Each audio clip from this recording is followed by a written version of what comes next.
Hello friends, आज से हम शुरुआत करेंगे केवीएस एंड एनवीएस के लिए नंबर सिस्टम।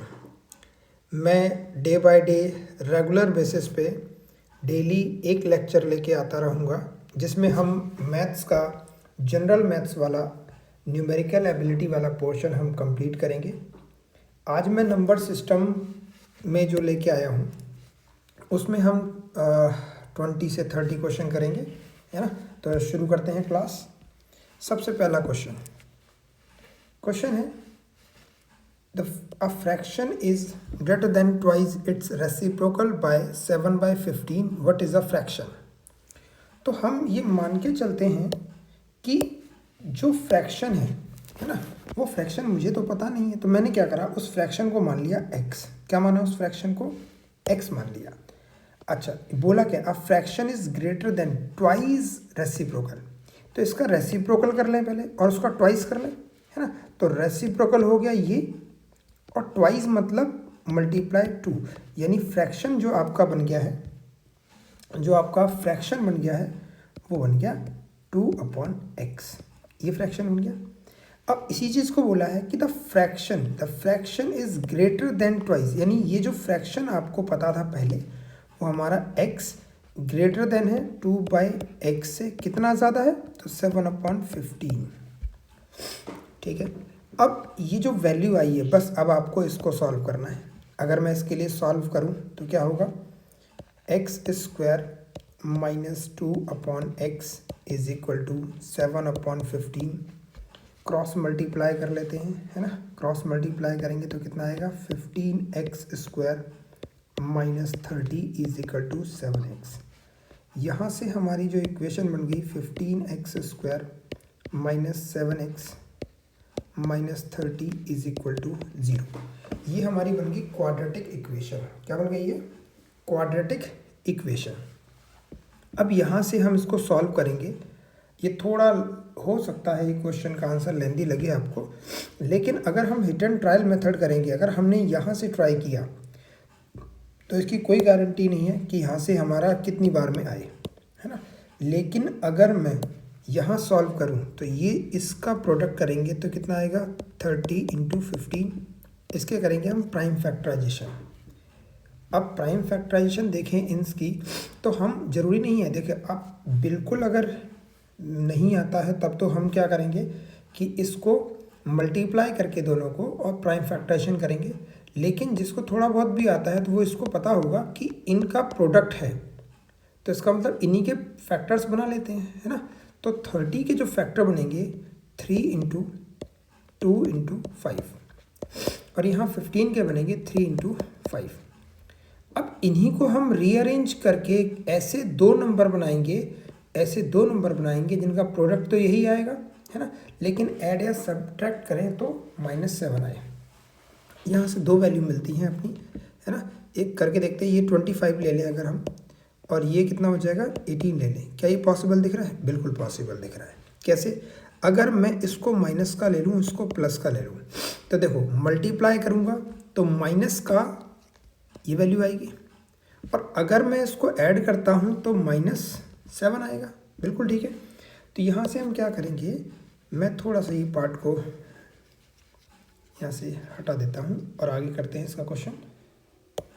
देखिए इस इक्वेशन को मैं लिखूँगा 15x² minus 25x plus 18x minus 30। यहाँ से अगर हम कॉमन लें तो यहाँ से 5x कॉमन आएगा, बचेगा 3x माइनस 5 प्लस, यहाँ से अगर मैं कॉमन लेता हूँ इसमें और इसमें तो 6 कॉमन आ जाएगा, तो यहाँ से आएगा 3x माइनस 5। आप जब भी ये सेम आ जाए तो समझ जाना कि ये क्या है, आपका सही आंसर कर रहे हैं। अगर ये कॉमन नहीं आया इसका मतलब कुछ ना कुछ हमने मिस्टेक की है। यहाँ से देखें तो कितना आएगा, 5x प्लस 6, इन दोनों को एक साथ लिख लें, और जो बचा हुआ है ये वो एक साथ जो सेम है वो एक बार लिख लें, इक्वल टू 0, क्योंकि ये मेरा किसके इक्वल था, 0 के इक्वल चल रहा था, इसलिए मैं इसको 0 लूँगा। यहाँ से x की मेरी दो वैल्यू आएंगी। एक x की यहाँ से देखें तो वैल्यू आएगी -6/5, और यहाँ से लें तो ये x की वैल्यू आएगी 0, 3x is equal to 5, x is equal to 5/3। तो यहाँ से x की वैल्यू आई, यही मुझसे पूछा था, ऑप्शन बी ये मेरा आंसर होगा। चलिए बढ़ते हैं नेक्स्ट क्वेश्चन पे। नेक्स्ट क्वेश्चन है, if 1/4 of the girls, 1/6 of the boys of the school took part in the camp, then what part of the total number of students do not take the part in the camp? तो देखो पहले हम ये देख लेते हैं कि camp में पार्ट ले कितना रहे हैं, यानी 1/4 प्लस 1/6 कितना हुआ, तो ये हो गया 12 और ये जाएगा 3 + 2 यानी 5/12। इतने लोग तो कैंप में पार्ट ले रहे हैं, ठीक है। तो टोटल को हम क्या मानते हैं, टोटल को मानते हैं 1, टोटल को कितना मानते हैं 1। तो जो पार्ट नहीं ले रहे हैं, यानी आप ऐसा समझे कि 12 लोग थे, 12 में से 5 लोग तो पार्ट ले रहे हैं। फ्रैक्शन का मतलब ये होता है, क्या मतलब होता है कि 12 में से कितने लोग पार्ट ले रहे हैं 5। तो 12 में से पार्ट कितने नहीं ले रहे हैं, 7 लोग नहीं ले रहे हैं। तो 7/12 क्या हो जाएगा, इसका सही आंसर होगा, यानी बी इसका राइट आंसर है। Next question, the square root of the positive number less than 100। देखिए क्या बोला, स्क्वायर रूट, नंबर क्या है, square root of positive number, तो पॉजिटिव नंबर ही हो सकता है भाई। स्क्वायर रूट जब भी करेंगे, यानी किसी नंबर का रूट करेंगे, तो उसके अंदर वैल्यू कैसी होनी चाहिए, पॉजिटिव। तो पॉजिटिव होगी तो एक तरीके से नेगेटिव वाले जो है ऑप्शन ही खत्म कर दो, है ना। यहाँ से हमने क्या कर दिया, ऑप्शन को ख़त्म कर दिया। Now less than 100 will be between less than 100, यानी कोई भी नंबर अगर 100 है या 100 से छोटा है, तो जो उसका स्क्वायर है, मान लीजिए 100 का स्क्वायर रूट आएगा 10, तो उससे पहले जो वैल्यू होंगी उनका भी आंसर 0 से लेकर 10 के बीच ही आएगा। तो आंसर बी, इसका भी आंसर क्या हो जाएगा, answer B. Next question, the square root of the which of the following rational number is. अब देखिए क्वेश्चन ये बहुत ही लेंदी हो जाता है कि इन सब का आपको क्या निकालना है, स्क्वायर रूट निकालना है। स्क्वायर रूट निकालने के लिए सबसे पहले आपके दिमाग में आता है कि हम लॉन्ग डिवीज़न मेथड करेंगे। अब आप मुझे बताइए कि इसके अंदर लॉन्ग डिवीज़न मेथड कैसे लगाओगे, बहुत ही लेंदी हो जाएगा, हर क्वेश्चन को आपको करके देखना पड़ेगा। तो एक बहुत ही शॉर्ट तरीका बताता हूँ कि जितने भी परफेक्ट नंबर होते हैं, जितने भी कैसे होते हैं, परफेक्ट स्क्वायर नंबर, जितने भी परफेक्ट स्क्वायर नंबर होते हैं उनका डिजिट सम, क्या मैं बोल रहा हूँ, डिजिट सम, जो डिजिट सम होता है वो होता है या तो 1 होगा, 4, 7, 1, 4, 7, 9, ये 4 नंबर है, इनका डिजिट सम क्या होगा, ये होगा। अगर आप कहें तो एक बार देखो, हम चाहो तो आप ऐसा करें कि आप जितने भी परफेक्ट स्क्वायर नंबर हैं उनको देखें, और अगर उनका डिजिट सम करेंगे तो या तो उसका डिजिट सम 1 आएगा, 4 आएगा, 7 आएगा या 9 आएगा, इसके अलावा कोई डिजिट सम नहीं बनेगा। फॉर एग्जांपल के लिए मैं अभी आपको एक बार गूगल सर्च करके दिखाता हूँ। यहाँ देखिए, यहाँ पर अगर हम देखें तो ये नंबर लिखा हुआ है, है ना। यहाँ देखिए आप, सबसे पहले 4 लिखा है, तो ये मान के चलते हैं कि 4 तो 4 ही रहेगा, फिर 9 है। 16 को देखिए, 16 का डिजिट सम आ रहा है 7, 25 का 7, 36 का 9, 49 का 4। तो इन जितने भी परफेक्ट स्क्वायर नंबर है उन सब में डिजिट सम कितना आएगा, डिजिट सम आएगा आपका 1 आएगा या 4 आएगा, 7 या 9। अब आप देख लीजिए किसका डिजिट सम इसमें आता है, तो देखते हैं। ये दोनों ख़त्म हो गए, 7 2 9 हो गया, ख़त्म कर दिया। 5 और 4 9, ये भी ख़त्म हो गया। इसका डिजिट सम आया 8, क्या 8 इसके अंदर है, नहीं है, तो इसको काट देते हैं। दूसरा देखें, 9 से ये ख़त्म कर दिया, ये भी 9 हो गया, है ना। ये और ये दोनों 9 हो गए, ये 2 बच गया 2, तो ये भी हमारा नहीं है। इसके बाद बात करें हम इसको, 6 और 3 कट जाएंगे, 9 कट जाएगा, 1 और 8 कट जाएगा, यानी ये जो नंबर है इसका डिजिट सम 9 हो रहा है ना।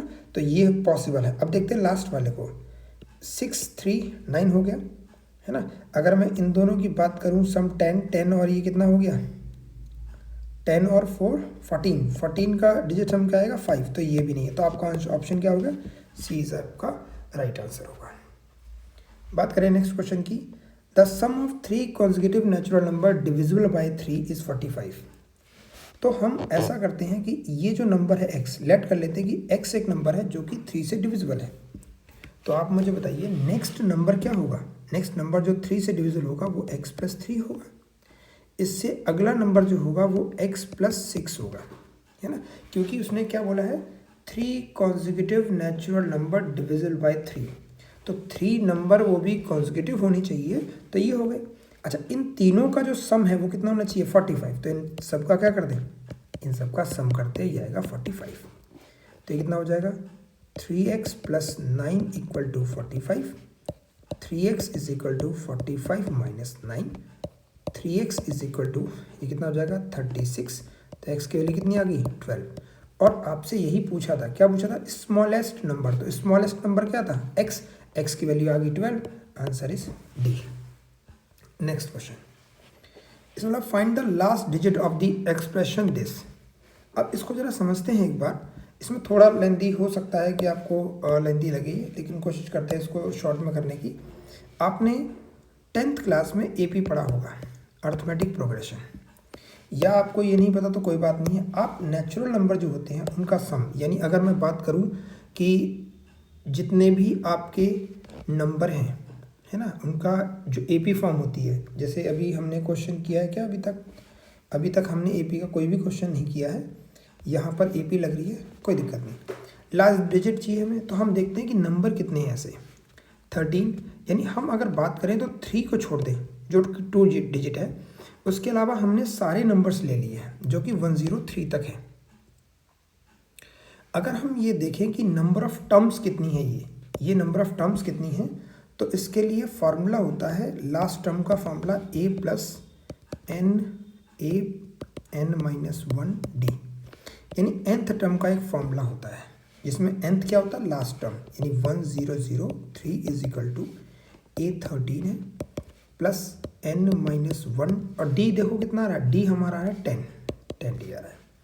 यहाँ से करें तो 1000 - 13 = n-1 × 10, यहाँ से देखें तो आएगा 990 = n-1 × 10, तो यहाँ से n-1 = 990/10, तो n-1 = 99, n की वैल्यू कितनी आ गई 100।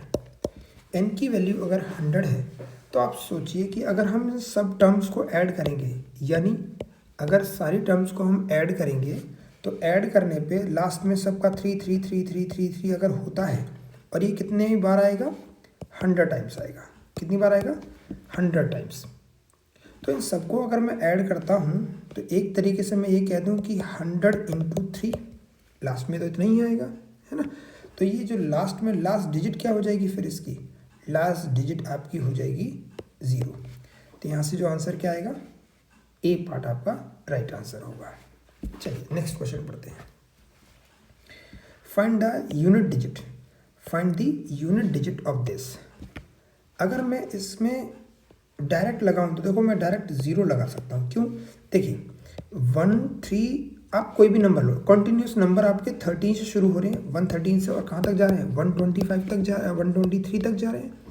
इसके अंदर 2 नंबर देखो आप, एक तो इवन नंबर आ रहा है, यानी मान के चलिए इवन नंबर है, और साथ में 5 है। अगर इन्हीं को मैं मल्टीप्लाई करूं तो इससे बन रहा है 20 के लास्ट में क्या आता है 0। अब अगर मैं किसी भी 0 वाले नंबर को किसी भी नंबर से मल्टीप्लाई कर दूं तो क्या लास्ट में 0 नहीं आना चाहिए, बिल्कुल आना चाहिए। तो इसलिए ये जो चाहे कितनी भी बड़ी सीक्वेंस सीरीज लिखी हो, अगर उसमें किसी भी डिजिट के अंदर 2 के अंदर एक तो इवन नंबर आ जाए और दूसरा 5 लास्ट में आ जाए, इसका मतलब वो क्या होगा 0 होगा। तो यहाँ पे आपका डी राइट आंसर है। चलिए नेक्स्ट क्वेश्चन करते हैं। देखिए इसमें अगर हम बात करें तो इस नंबर के अंदर क्योंकि यूनिट प्लेस पे क्या है 0 है, अगर यूनिट प्लेस पे 0 है तो उसका स्क्वायर करेंगे तो उसके यूनिट प्लेस पे क्या आएगा 0 ही आएगा, है ना। यहाँ देखें तो इसमें यूनिट प्लेस पे क्या है 1, अगर इसका स्क्वायर भी कर लूँ तो लास्ट में कितना आएगा 1 ही आएगा। यहाँ देखें तो यहाँ पर कितना लिखा हुआ है 2। अगर मैं इस पूरे नंबर का स्क्वायर करता हूँ तो लास्ट का डिजिट ही हमें देखना है, वो कितना आएगा 4। इसका स्क्वायर करता हूँ तो कितना आएगा 9। अगर मैं इन सब का सम करूँ 4 9 तो देखें कितना आ रहा है 10 14 आ रहा है। तो 14 आ रहा है तो लास्ट में कितना आ रहा है 4। तो इसके लास्ट डिजिट क्या होगा 4 होगा। यूनिट प्लेस क्या होगा 4। चलिए पढ़ते हैं नेक्स्ट क्वेश्चन पे। What is the unit place. Unit place के बहुत सारे क्वेश्चन आ रहे हैं ना। तो यूनिट प्लेस आप देखो ये भी क्या है, सेम क्वेश्चन हुआ नहीं हुआ। आप यहाँ से देखें, अगर मैं यहाँ बात करता हूँ तो ये एक इवन नंबर है और यहाँ बीच में कोई 505 भी आने वाला है। तो इस पूरे नंबर के डिजिट यूनिट प्लेस जो होगा वो 0 होगा। सिमिलरली यहाँ देखें तो ये कैसा है, एक इवन नंबर है और इसके बीच में एक नंबर आएगा 605, वो लास्ट में 5 है ना। और क्योंकि मल्टीप्लाई हो रहे हैं तो 5 × 2 कितना हो जाएगा 10, यानी यूनिट प्लेस पे क्या हो गया 10। तो अब पूरे नंबर को कैसे भी मल्टीप्लाई कर लें, आने वाला आंसर क्या हो जाएगा आपका 0 होगा। तो लास्ट डिजिट क्या होगा, दोनों का सम, क्योंकि सम बोला है तो 0 + 0 कितना हो जाएगा, लास्ट में आपका आंसर 0 होगा। Next question, on the multiplying a number bye 7। किसी नंबर को मैंने क्या किया 7 से मल्टीप्लाई किया, मल्टीप्लाई नंबर बाय 7। तो मान लेते हैं वो नंबर क्या था x था, इसको मैंने मल्टीप्लाई किया 7 से तो 7x हो जाएगा। All the digits in the product appear as a 3। All the digits, okay. तो फाइंड द स्मॉलेस्ट नंबर। अब ये तो हमें देखना पड़ेगा कि किस नंबर में मैं मल्टीप्लाई करूँ 7 से, है ना। तो जो नंबर है वो digits product appear as a 3, है ना। ऑल द डिजिट्स, तो सारे डिजिट्स होंगे। तो एक बार ट्राई कर लेंगे इसको, है ना। देखते हैं इसको, अगर मैं यूनिट प्लेस पे ही देखूं तो देखिए 7 × 7 हो गया, तो ये तो होगा ही नहीं। 7 × 21 हो गया, ये भी नहीं होगा, ठीक है। 7 × 14 ये भी नहीं होगा। मतलब अगर मैं पहले ही प्लेस को अगर मैं मल्टीप्लाई करता हूँ यूनिट प्लेस को 7 से तो 3 आ ही नहीं रहा यूनिट प्लेस पे। तो बाकी तो छोड़ो, ये वाला जो नंबर है इसको देखते हैं 47619। 7 ने 63 हो गया तो 3 आएगा, 6 7 × 7 और 3 13, 1 आ गया। 7 6 42 43, 3 होगा, है ना। ये आ गया 4 7 49 55 53 हो गया, 53 का फिर 3 आएगा, फिर आ गया 5 और 7 चौक 28 और 5 33। तो सारे नंबर क्या हो गए 3 हो गए। तो इसका राइट आंसर क्या है A. Next question, A divisor is 25 times the quotient and 5 times the remainder। तो ऐसा करते हैं, जैसे मान लीजिए ये एक नंबर है, यहाँ पर हम लिखते हैं। तो क्वेश्चन हमारा हो जाएगा, मान लीजिए डिवाइजर 25 टाइम्स दी क्वेश्चन। तो क्वेश्चन को x मान लेते हैं और 25 टाइम्स डिवाइजर है, ठीक है। तो डिवाइजर मतलब 25x हो जाएगा एंड 5 टाइम्स दी रिमाइंडर। और रिमाइंडर से ये जो है, देखो क्या बोला, divisor is 25 times the question and 5 times the remainder, यानी जो रिमाइंडर होगा उसका ये 5 टाइम्स है। तो ये 5 टाइम्स होगा, तो यानी इसका मतलब है कि 5x रहा होगा रिमाइंडर, तभी तो। अब आप देखो, एक बार पढ़ें दोबारा इसको। अ divisor is 25 times the question, तो क्वेश्चन को हमने x मान लिया और 5 टाइम्स दी रिमाइंडर, तो रिमाइंडर को हमने क्या माना है 5x, इसका 5 टाइम्स यहाँ है, बिल्कुल ठीक है। The question is 16। क्वेश्चन कितना है, तो क्वेश्चन ये रहा, इसकी यानी इस x की वैल्यू कितनी दे दी है 16। तो डिविडेंड बताना है कि कितना होगा। अब डिविडेंड क्या होता है, तो डिविडेंड होता है ये वाला टर्म, है ना। इसको मान लेते हैं px। तो ये कैसे आएगा, ये आपका आएगा 25x into x plus 5x, है ना। तो ये कितना हो जाएगा 25x² प्लस 5x, है ना। यहाँ से अगर मैं, और भी तरीके हैं करने के, लेकिन ठीक है इसको कर लेते हैं। 25 इंटू ये क्या 16 है ना। इसकी वैल्यू कितनी है, x की वैल्यू 16 है, तो 16² प्लस 5 इंटू 16। यहाँ से देखें तो ये हो जाएगा 25 इंटू 256 प्लस, और ये आपका 80, लास्ट में टी आ रहा है। अच्छा, लास्ट का डिजिट सबका सेम है, तो हम ऐसे जज नहीं कर सकते, हमें प्रॉपर मल्टीप्लाई ही करना पड़ेगा, है ना। तो ऐसा करते हैं 25 5 पे जाएगा तो 150 हो जाएगा, 0 15 हमारा एलसीएम हो जाएगा। 25 इंटू 5 125, 125 प्लस 15 क्या आ जाएगा 140, फिर 0 आएगा और लास्ट में आपका 14 आ जाएगा। 25 टू 50 50 64 64 ये हो गया और प्लस 80 करेंगे तो आपका ये बी आपका राइट आंसर हो जाएगा। ठीक है, अगर आपको समझ में ना आया हो तो एक बार दोबारा भी देख सकते हैं, है ना। चलिए आगे बढ़ते हैं नेक्स्ट क्वेश्चन।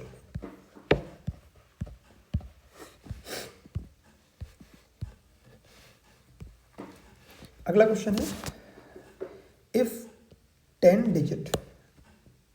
डिजिट नंबर, ये नंबर 10 डिजिट है, is divisible by 72, then what is the value of this. तो ऐसा करते हैं, सबसे पहले तो हमें बोला क्या है 72, तो 72 यानी 9 इंटू 8।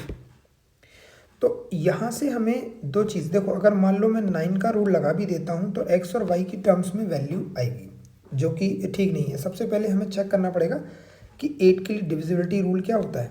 8 डिविजिबिलिटी रूल ये कहता है कि लास्ट के 3 डिजिट अगर डिविजिबल होंगे 8 से तो वो डिविजिबल होगा। इसका मतलब है 490x है, तो देखो 400 तो डिविजिबल होगा 8 से। अब हम बात करें 90 यानी ये इस वाले नंबर की, इसमें भी हम 80 हटा दें तो वो भी डिविजिबल होगा, बचा ऐसा 1x। अब मुझे बताओ कि अगर डिविजिबल होना चाहिए 8 से तो यहाँ क्या होना चाहिए 6 होना चाहिए, यानी 16।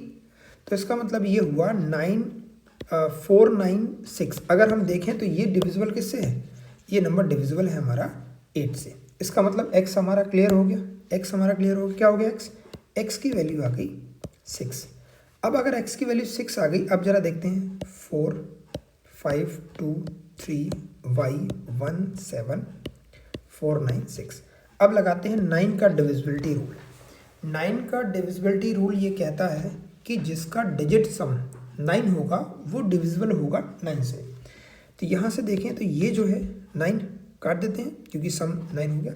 ऐसे देखो 7 और 2 ये ख़त्म हो गया, 4 और 5 ये भी 9 होता है, ख़त्म हो गया।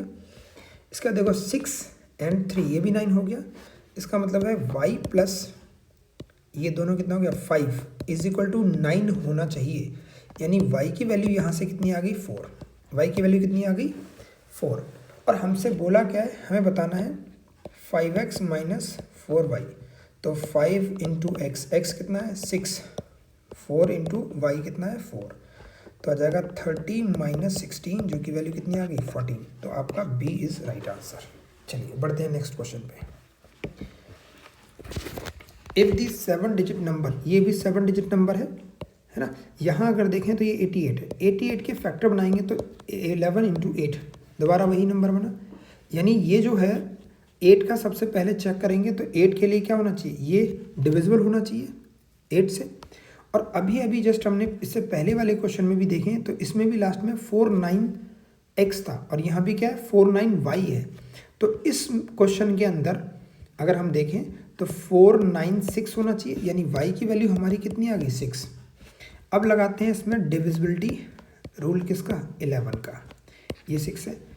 इसमें जो ऑड प्लेस होते हैं और इवन प्लेस होते हैं, इन प्लेसेस का जो सम है उनका डिफरेंस 11 हो या 11 के इक्वल हो, 11 के मल्टीपल में भी बोल सकते हैं ना, 11 के मल्टीपल में हो। तो देखते हैं ज़रा, ये देखें तो कितना हो गया 10 16 19, यानी कितना आ गया 19। यहाँ से देखें तो 9 प्लस 3 12, तो 12 प्लस x। अगर मैं इसका डिफरेंस करूँ तो किसके इक्वल आया, तो 0 के इक्वल आया, 11 के मल्टीपल के इक्वल आया, है ना। तो यहाँ से अगर मैं इस ब्रैकेट को ओपन करता हूँ तो 19 minus 12 minus x is equal to 0। तो यहाँ से वैल्यू कितनी आ जाएगी 7 minus x is equal to 0। तो x इज इक्वल टू कितना आ गया 7, x की वैल्यू कितनी आई है 7 आई है ना। तो अब देखिए ना कि अगर मैंने इसको 7 रख दिया तो 0 हो जाएगा ना, यही तो मुझे चाहिए, या तो 0 आए या उसका 11 का मल्टीपल आए।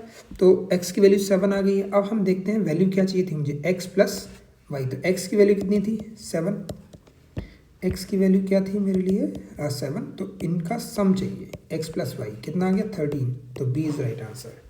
चलिए बढ़ते हैं नेक्स्ट क्वेश्चन पे। यहाँ से देखते हैं, ये क्वेश्चन में बोला है कि ये हमारा एक पॉलिनोमियल है, तो मैं इसको एक इक्वेशन के तौर पे देता हूँ, नाम देता हूँ। वैसे तो ये एक्स वाई में है ना, तो इसको मैं ऐसे तो नहीं लिख पाऊँगा सिर्फ एक्स की फॉर्म में। मैं इसको एक नाम देता हूँ कि a is equal to 3x³ minus 2x² minus 13xy² plus 10y³ और डिवाइड किससे करना है, तो डिवाइड करना है x माइनस 2y से। देखिए ये एक रिमाइंडर थ्योरम, अगर आपने कभी ध्यान दिया हो 9th क्लास में आप पढ़ते हैं हम, जब हम बात करेंगे डिस्क्रिप्टिव एग्ज़ाम के लिए तैयारी करेंगे Tier 2 के लिए, तो उसमें सारा सिलेबस कवर करेंगे ये, है ना। लेकिन यहाँ सिर्फ शॉर्ट में ही समझ लीजिए कि जिससे डिवाइड करते हैं उस नंबर को हम इक्वल टू रख देते हैं 0, और वहाँ जो वैल्यू आ रही है यानी 2y, तो किसी एक चीज़ को हम रिप्लेस कर देंगे। यानी यहाँ x फ्री दिख रहा है, x बिल्कुल फ्री है, तो वो पुट करना आसान है।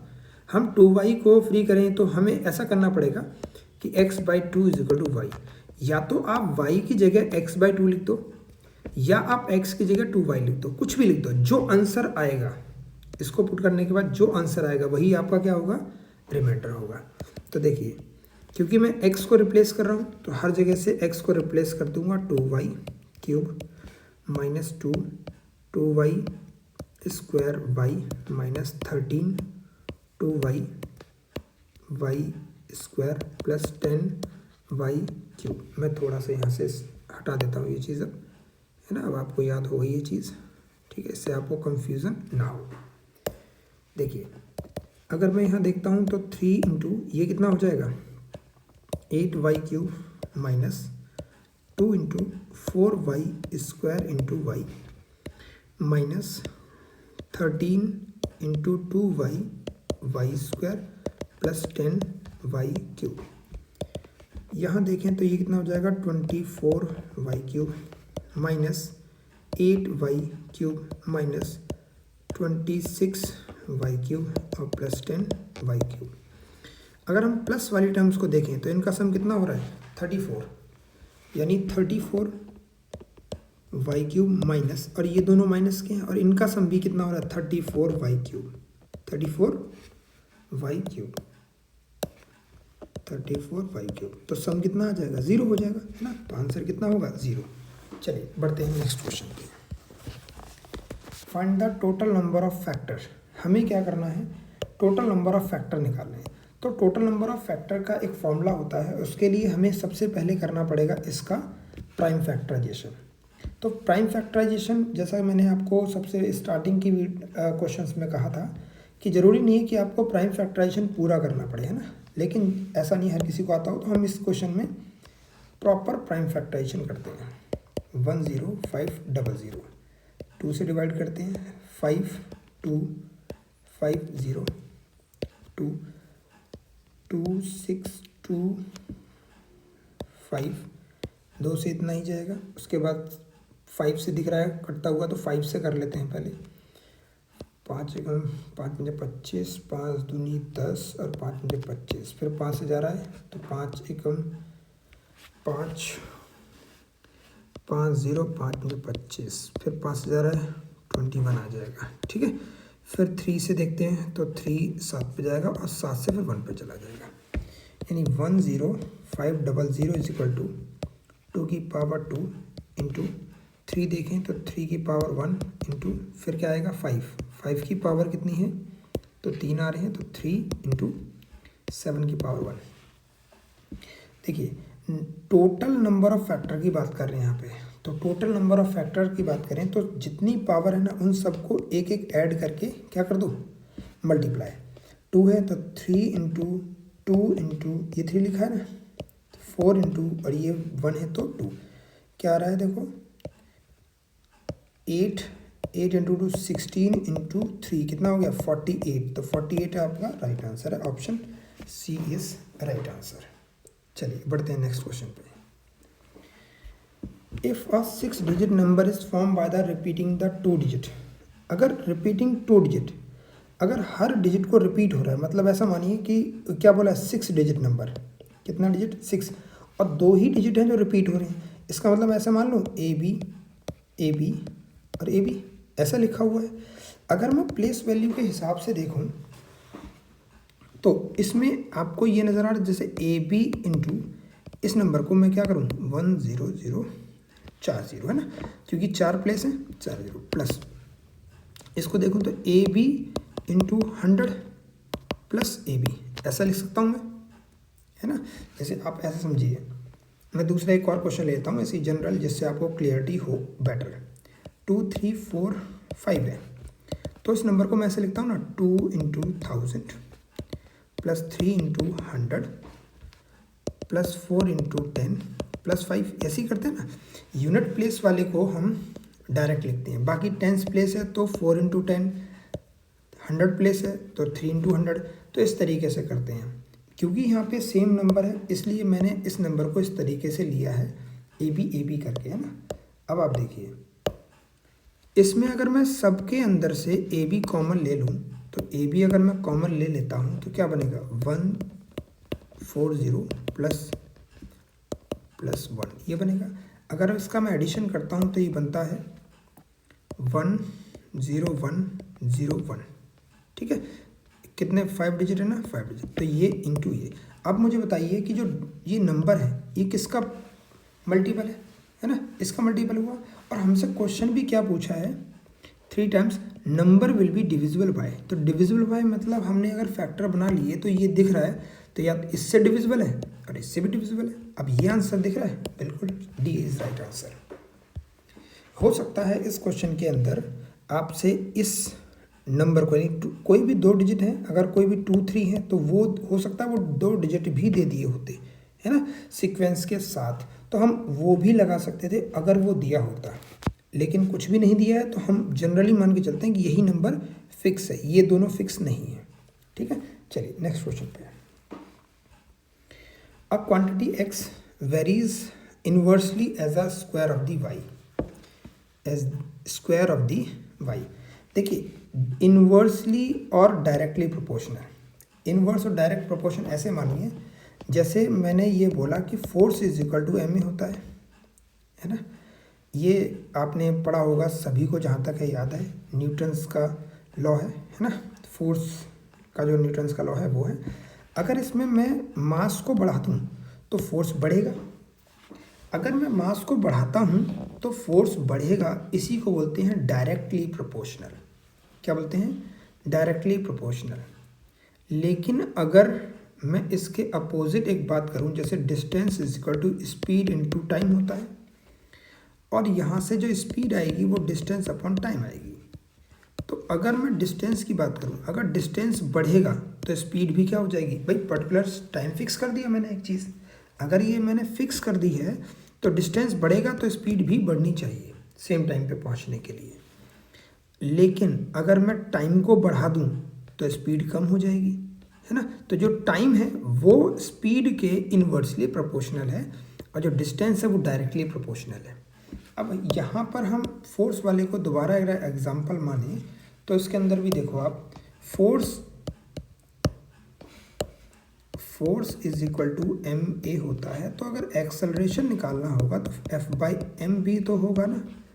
आप देखिए कि एक्सेलरेशन यानी किसी व्हीकल की स्पीड यानी चेंज जो हो रही है वो जितनी ज़्यादा फोर्स लगाओगे इतनी ज़्यादा चेंज हो जाएगी, है ना।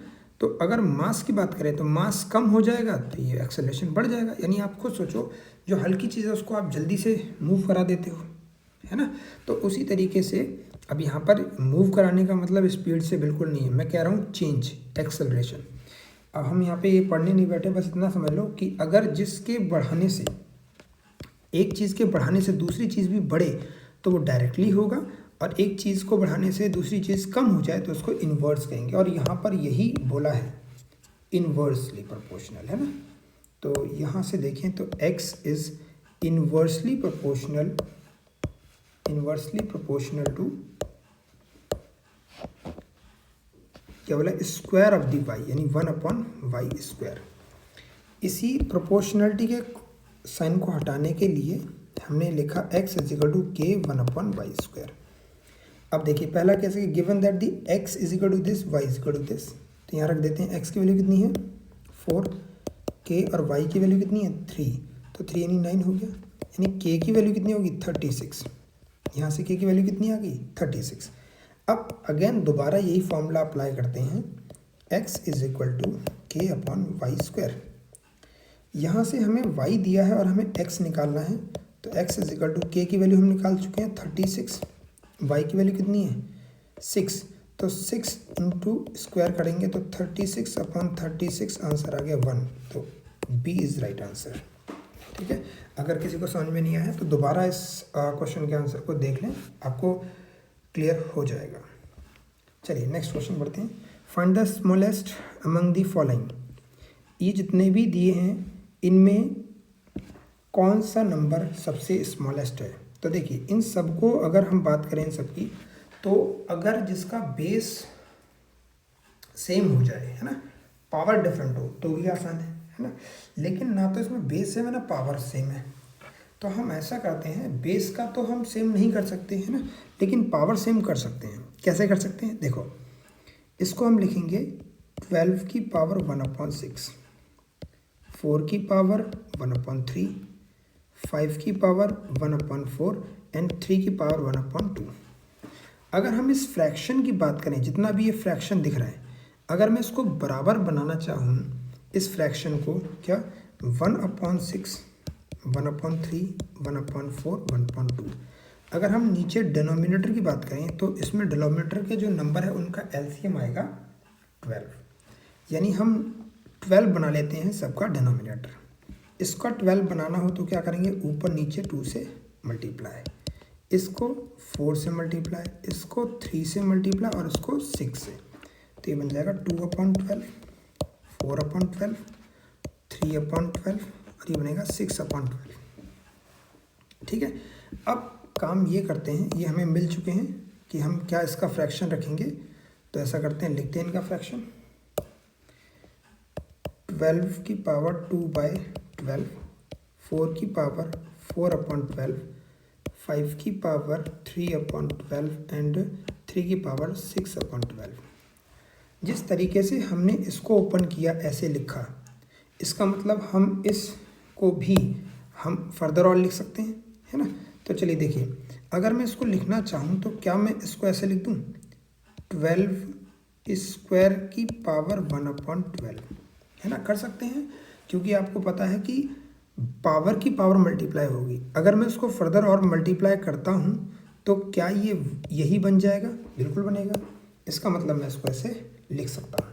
ठीक है, चलिए अब बढ़ते हैं अगले, इसको क्या लिखेंगे 4 की पावर 4 1/12, यानी यहाँ से मुझे ये तो समझ में आ रहा है कि मेरा जो है पावर सेम बन रहा है। ठीक है, इसको लिखेंगे 5 की पावर 3 1/12 एंड 3 6 1/12। पावर सबकी सेम है, यानी जिसका बेस बड़ा होगा वो नंबर भी बड़ा होगा, जिसका बेस छोटा होगा वो नंबर छोटा होगा। यहीं से देखें तो ये कितना बनेगा 144 की पावर 12, ये बनेगा 64 की पावर 1/12, ये 125 की पावर 1/12 और ये 3 की पावर 6 है, जो कि आप मान के चलो कि 81 और 243 इंटू 3 जाके होगा। मतलब मैं आगे मल्टीप्लाई करने की जरूरत भी नहीं है, मुझे बोला है स्मॉलेस्ट, तो इनमें सबसे बेस छोटा कौन सा, ये वाला, तो ये सबसे छोटा होगा और ये क्या है 4 की पावर 3, यानी आपका option B is right answer. चलिए नेक्स्ट क्वेश्चन बढ़ते हैं। The largest among the following, इसमें लार्जेस्ट कौन सा है, तो देखिए 7 यानी 0.7,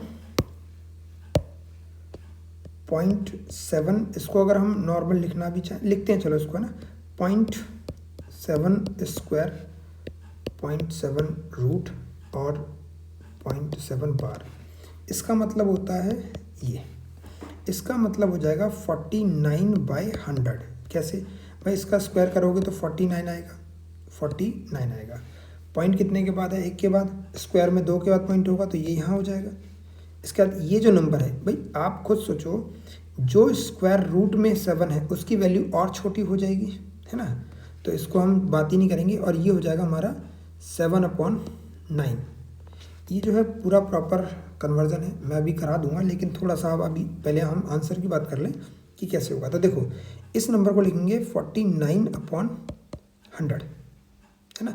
अगर आप ऐसे भी सोचें इसको छोड़ते हैं, अगर मान लेते हैं इसको हम जो है बाकी की बात ना करें, अगर इतने पे ही हम बात करें कि ये जो नंबर है वो आया 0.49, तो देखिए ये है 0.7, ये है 0.49, तो छोटा हो गया और, है ना। और इसका मतलब होता है 0.7777 इन्फाइनाइट टाइम्स। हमसे पूछा गया लार्जेस्ट नंबर, तो इन तीन की बात करूं, ये हटा दो, छोटा है, ये भी छोटा है और ये बड़ा है। अभी हम इसकी बात करते हैं। आप खुद सोचो, अगर मान लीजिए कोई नंबर है 4, है ना, कोई नंबर 4 है, तो उसका स्क्वायर रूट क्या होता है 2 हो जाता है, यानी जो नंबर दिख रहा है उससे और छोटा ही हो जाएगा, तो इसका स्क्वायर रूट क्या होगा और छोटा होगा, यानी ये तो पॉसिबल ही नहीं है कि बड़ा हो। तो हमारा जो आंसर होगा वो क्या हो जाएगा, सबसे बड़ा पूछा है ना, हाँ, तो हमारा D is right answer. Question number 20, on dividing the given number by, देखिए ये क्वेश्चन आपका वही है जो मैंने अभी डिविजिबिलिटी वाला कराया है ना, आप इसको ट्राई करेंगे, ये आपके लिए होमवर्क है। नेक्स्ट क्लास में हम इस क्वेश्चन शुरुआत करेंगे, ठीक है। चलिए बढ़ते हैं नेक्स्ट क्वेश्चन पर। When the integer n similarly वैसा ही है ना, उसी तरीके का ये भी आपका होमवर्क है। अगली क्लास में हम आते ही सबसे नेक्स्ट क्लास जो होगी उसमें हम ये दोनों का सॉल्यूशन करेंगे, तब तक आप इसको ट्राई करेंगे। बढ़ते हैं नेक्स्ट क्वेश्चन पे। यहाँ देखिए 2,2,3,5y, अच्छा प्लस हो रहा है तो प्लस है, तो मतलब 3,1,6 इज इक्वल टू 5,5,0,4। आप मुझे बताएं कि अगर यहाँ 4 आ रहा है तो ये नंबर क्या रहा होगा, ये 8 रहा होगा, तभी आप 8 + 6 करेंगे तो लास्ट में 14 की वजह से 4 आएगा, है ना। देखो सिर्फ 4 नहीं आ सकता क्योंकि 6 हो चुका है, तो इससे बड़ा नंबर ही आएगा, तो 8। y की वैल्यू क्या है 8, लेकिन मुझे xy चाहिए, तो y की वैल्यू क्या आ चुकी है 8। नाउ अगर एलसीएम यहाँ 1 आएगा तो इन दोनों का सम प्लस x कितना हो जाएगा 0, तो ये 6 है तो ये कितना होगा 4 होगा, तो x की वैल्यू कितनी आ गई है 4। इनका प्रोडक्ट कितना होगा 8/32 यानी 32, यानी B is right answer. Next question है, राजू परचेज इतने ml 550 ml of milk daily, वो डेली ही इतना मिल्क परचेज करता है। The price of milk per litre कितना है इतना, मतलब इसको लीटर में कन्वर्ट कर लें अगर तो 1000 से डिवाइड भी कर देंगे, और पर लीटर है मतलब इंटू 44 ये हो जाएगा, यानी पर लीटर, तो इतना लीटर का जो है कॉस्ट कितना है 44, ठीक है। अच्छा कितने दिन के लिए चाहिए 45, तो डे क्या कर दें 45 से मल्टीप्लाई कर दें, तो यहाँ से 1 0 से 1 0 गया, ठीक है। 5 से ये 11 पे जाएगा, 5 से ये 20 पे जाएगा, 2 से ये 22 पे जाएगा, 2 से ये 10 पे जाएगा, उसके बाद भी कट रहा है, हाँ जी 11, ये 5 और ये 5 से वापसी आते हैं, और ये हमारा 5 से जाएगा, है ना, 2 5 पे, 5 से ये 9 पे चला गया, यानी हमारा जो आंसर है 11 इंटू 9। अगर हम देखें यूनिट प्लेस पे 9 होना चाहिए, अच्छा 9 2 में है, इसको मल्टीप्लाई करें 121, है ना, 9 मल्टीप्लाई करेंगे तो 9 18 8 आ जाएगा, 1 9 कम 9 1 10, यानी 1089 आपका C is right answer. Next question है 24, कुछ ही क्वेश्चन बचे हैं आज की क्लास में, मैं 30 क्वेश्चन डिस्कस करेंगे, तो हमारा ये 26 एंड 25 अभी थोड़े से क्वेश्चन बचे हुए हैं। The greatest number of the 4 digit number exactly divisible by this, यानी तीनों से डिविजिबल है ना, और ग्रेटेस्ट नंबर होना चाहिए। तो इस क्वेश्चन के लिए क्या करते हैं, इन तीनों का हम क्या निकालते हैं एलसीएम। अच्छा और एक तरीका ये है, देखिए 7 × 14 × 21, इसके फैक्टर बनाएं तो 7 × 2, और इसकी देखें तो 7 × 3, तो यहाँ से पूरा करने की ज़रूरत भी नहीं है। देखो अगर ये 2 के मल्टीपल यानी 14 के मल्टीपल का मतलब है कि वो इवन होगा, तो और तो पॉसिबल ही नहीं, हटा दो, ठीक है। ये 2 ऑप्शन वैसे हट गए। और देखिए अगर मान लीजिए greatest number 4 digit exact divisible by, इनसे डिविजिबल है, इसका मतलब है कि इससे भी डिविजिबल होगा, इसका मतलब है 3 से भी डिविजिबल होगा। तो 3 से डिविजिबिलिटी रूल चेक कर लेते हैं, है ना। अच्छा, दोनों ही डिविजिबल हैं, देखा तो डिजिट सम से चेक करें तो ये बिल्कुल ठीक है कि हमारे दोनों ही डिविजिबल हैं। ठीक है, तो हम ऐसा करते हैं 7 से चेक कर लेते हैं, 7 से कौन सा नंबर जा रहा है। क्या है ना कि अगर मैं इनका एलसीएम, देखो एक्चुअल तरीका क्या होता है, 7, 14 और इनका ले लेते हैं एलसीएम। जो भी एलसीएम आएगा उस एलसीएम के, मान लीजिए एलसीएम आया, उसके मल्टीपल में जो लार्जेस्ट नंबर होगा उसमें, यानी हम क्या करेंगे, 4 डिजिट है तो हम इसको डिवाइड कर लेंगे, जो रिमाइंडर आएगा उसको माइनस कर देंगे, है ना। और अगर उसके बाद भी आंसर नहीं हुआ तो और उसका एलसीएम माइनस करते जाएंगे, जो कि बहुत लेंदी हो जाएगा। बेटर है कि हम जब जल्दी आंसर निकाल सकते हैं तो वो कर लें, है ना। तो यहाँ से 2 हमारे क्या हो गए हैं, एलिमिनेट हो गए हैं। तो अब 7 से डिवाइड करते हैं, 9960, तो 7 से जाएगा तो 7 1 पे जाएगा, 2 बचेगा, 7 चौक 28, 1 बचेगा, 16 बचा, मतलब ये भी ऑप्शन नहीं, आंसर आपका डी इज राइट आंसर होगा। चलिए नेक्स्ट क्वेश्चन पढ़ते हैं। The greatest number of 5 digit number exactly divisible by 8। देखिए 8, दोबारा 8, 12, 15, 20। एक तरीका मैंने क्या बताया, चारों का एलसीएम लेते हैं और एलसीएम को डिवाइड कर देते हैं, एलसीएम से डिवाइड करते हैं इसको, जो रिमाइंडर होगा वो माइनस कर देंगे। चलो इससे हम करके देखते हैं एक बार। पहले इन तीनों का एलसीएम लेते हैं, 2, चलो मैं अपने हिसाब से निकाल लेता हूँ, चलो एक बार मैं करा ही देता हूँ, हो सकता है कई बच्चों को, कई दोस्त हैं जिनको ये आता नहीं होगा, तो मैं स्टार्टिंग से पूरा ही एक वे करा देता हूँ, है ना। इनका एलसीएम 8, 8, 12, 15, 20, 2, 4, 6 और ये एज इट इज रहेगा, ये 10 आ जाएगा, यानी जो डिवाइड होता रहेगा हम उसको डिवाइड करते रहेंगे। 3, 5, 15, 2, 1, 1 मिनट, 2, 1, 3, 15, 5, 3, 1, 5, 5 और ये हमारा 5। तो एलसीएम जो आया 15 इंटू 2 30, 30 इंटू 2 60, 60 120। ठीक है, ये हमारा एलसीएम आ चुका है। अब हम क्या करेंगे, ये बिल्कुल बेसिक वे करा रहा हूँ आपको। 5 डिजिट की बात करी है तो 5 डिजिट का एक नंबर लिख लेते हैं और इसको डिवाइड कर देते हैं 120 से। अगर 120 से बात करूँ तो 20 से पूरा 3 एक बार में लेंगे, 120 से 120, तो इसको 8 से करके देखते हैं, 96 यानी 8 पे जाएगा तो 0, 6, 1 एलसीएम हो जाएगा, 8 और 1 9, इतना हो गया, 9, 3 ये बच गया। अब इसके बाद में ये हम एक और 9 ले लेते हैं, 9 आ गया यहाँ से नीचे। अब कितने पे जाएगा, तो जाएगा ये एटलीस्ट 3 पे जाएगा, 36, 9, 3 और फिर 9 उतारेंगे तो फिर 3 पे जाएगा, 360, तो इतना कि 9 और 3 39, यानी 39 अगर मैं इसमें से माइनस कर दूँ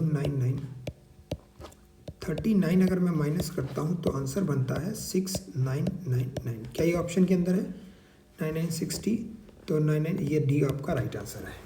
ठीक है, ये तो हो गया proper way.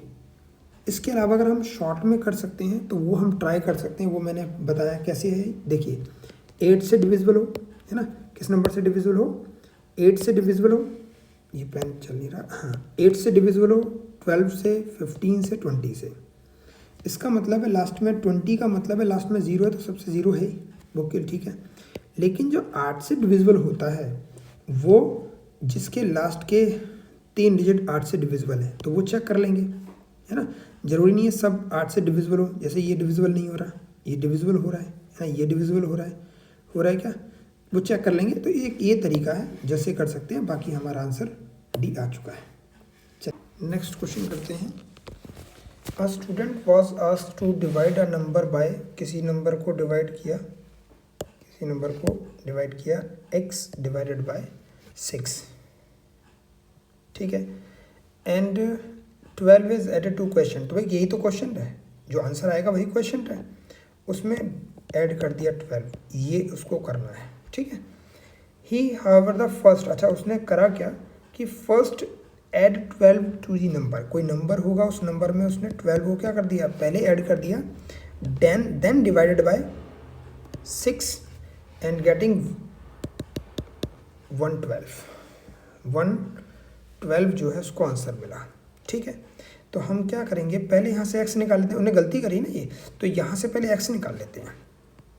x + 12 equal to, multiply करें तो कितना आएगा, 6 12 2 1 6 6 7 और 6 इतना आया। तो x = 672 - 12 660 आया, x की वैल्यू क्या आ गई 660। अब इस x की वैल्यू को यहाँ रख दें तो कितना आएगा 660 डिवाइडेड बाय 6 + 12 110 + 12 आंसर आया 122। क्या 122 है? Yes, answer A is right answer. Now if the sum of n, देखिए ये फॉर्मूला है Sn का, Sn = Pn + Qn², where P and Q are the constant, then find the value of common difference।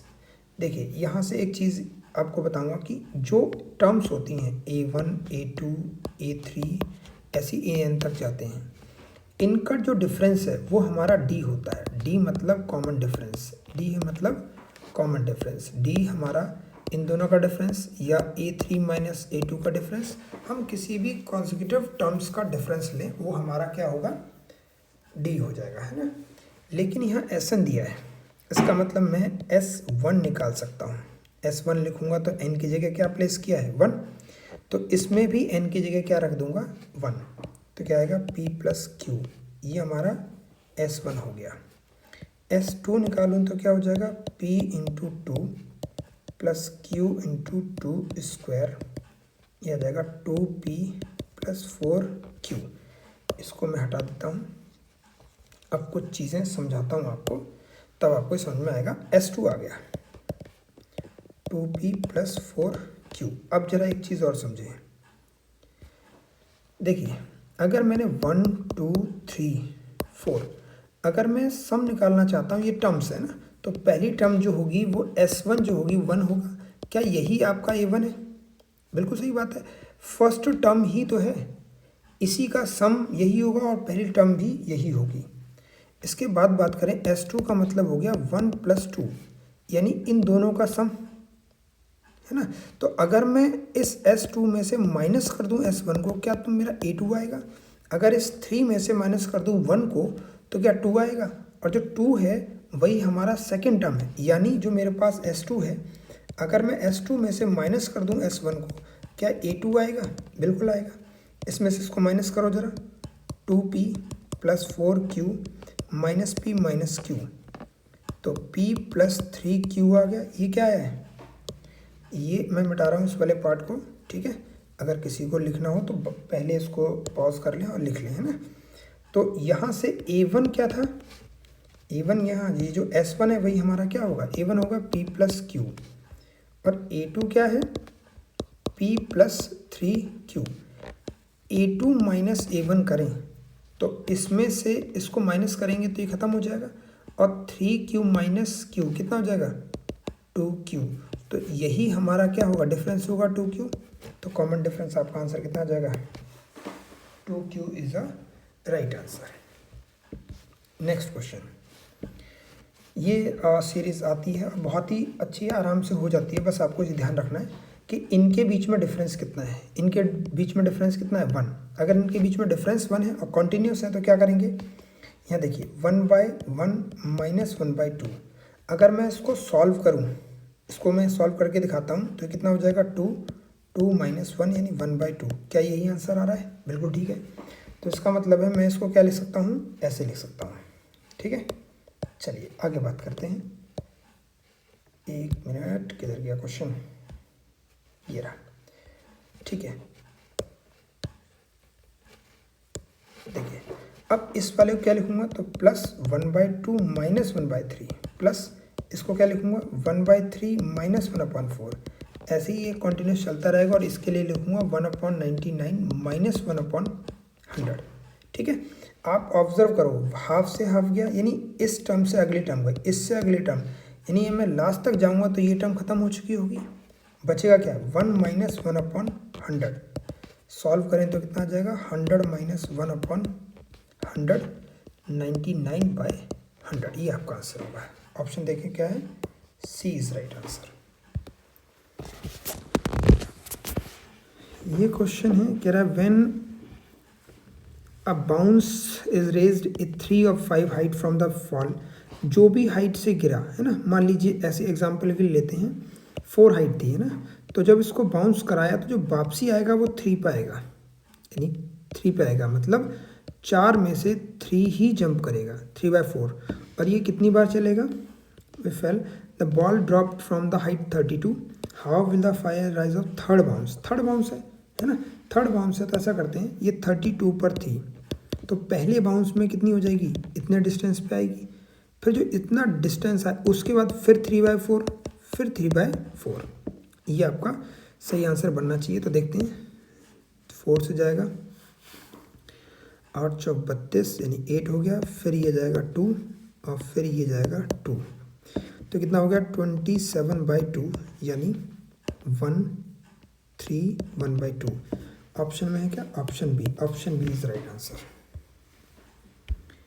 ये हमारे इस class का last question है। चलिए देखते हैं, if it is take 42 days to pond to get filled with the rain water, यानी इतने दिन लगते हैं उसको भरने में। ठीक है, if the level of the water double each day, हर दिन डबल हो जाता है, हर दिन क्या होता है, डबल हो जाता है। ठीक है, then how long will take to 1/6 pond, 1/6 हो जाए इसमें कितना टाइम लगेगा। तो हम उल्टा करना शुरू करते हैं। मान लीजिए 42 डेज में फुल था,